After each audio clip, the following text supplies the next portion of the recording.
Greetings, Star Wars toy fans. This is Jim, and welcome to my channel. If you hear this fan blowing in the background, well, that's because it's cold, it's wintertime, and I've got the heater on. Well, this review happens to be the Amazon exclusive that came out in 2022 from the Obi-Wan Kenobi series.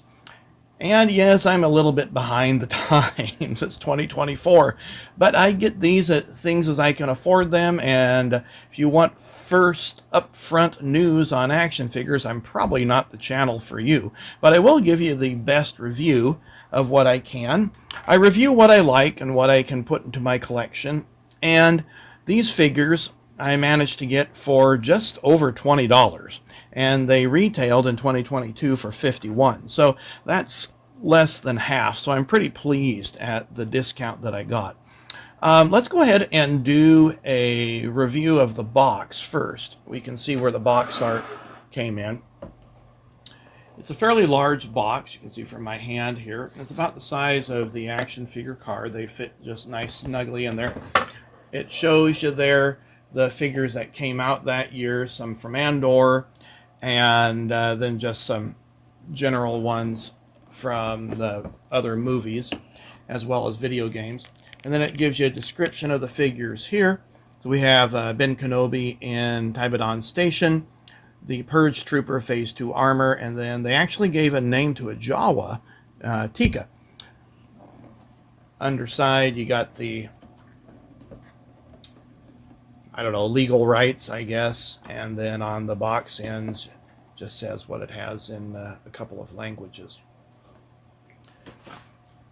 The cards are extremely sturdy, and none of them came bent, which is nice. So if you're one of those folks that likes mint cards, well, this would be for you. That's if you open up the box itself. I wish that they produced the retro in this rather sturdy card. And there again, it shows you some of the 8 different figures that are available at the time, and it looks like it's the same for all 3 cards. Now let's take a look at the figures themselves.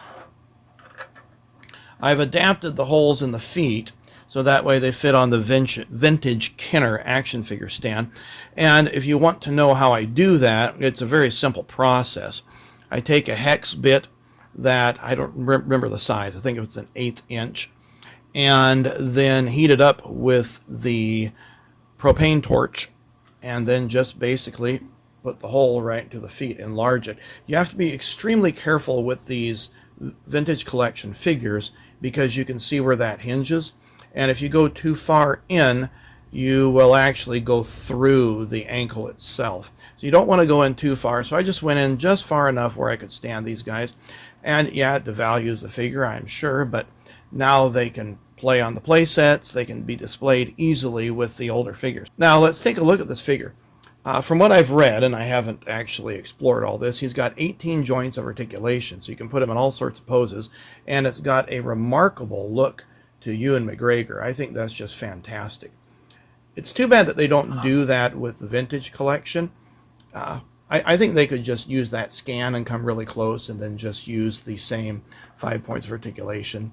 I'm not a big fan of this upper chest movement, and nor am I a big fan of the hinged elbows, because real life we don't have that.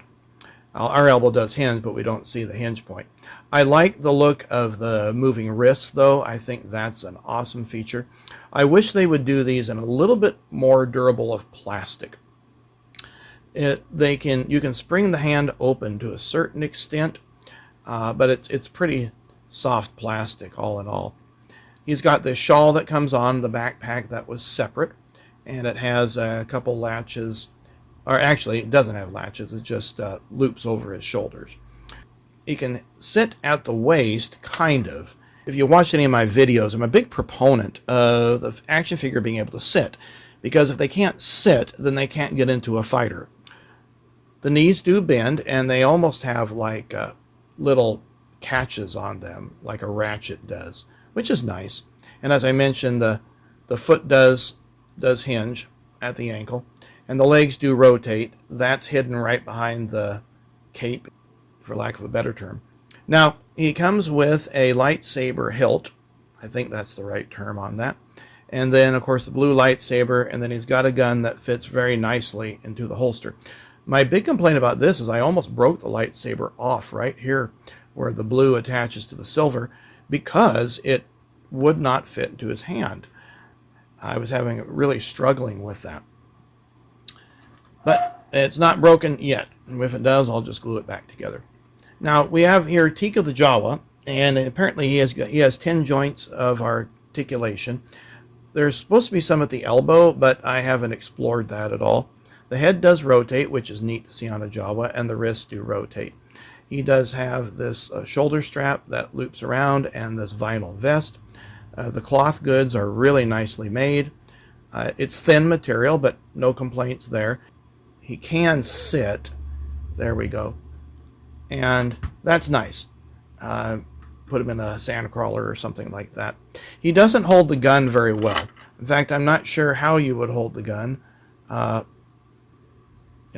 Usually you have your hand on the trigger, and there's not a lot of place to grab that. So I'm not sure what we're going to do with that.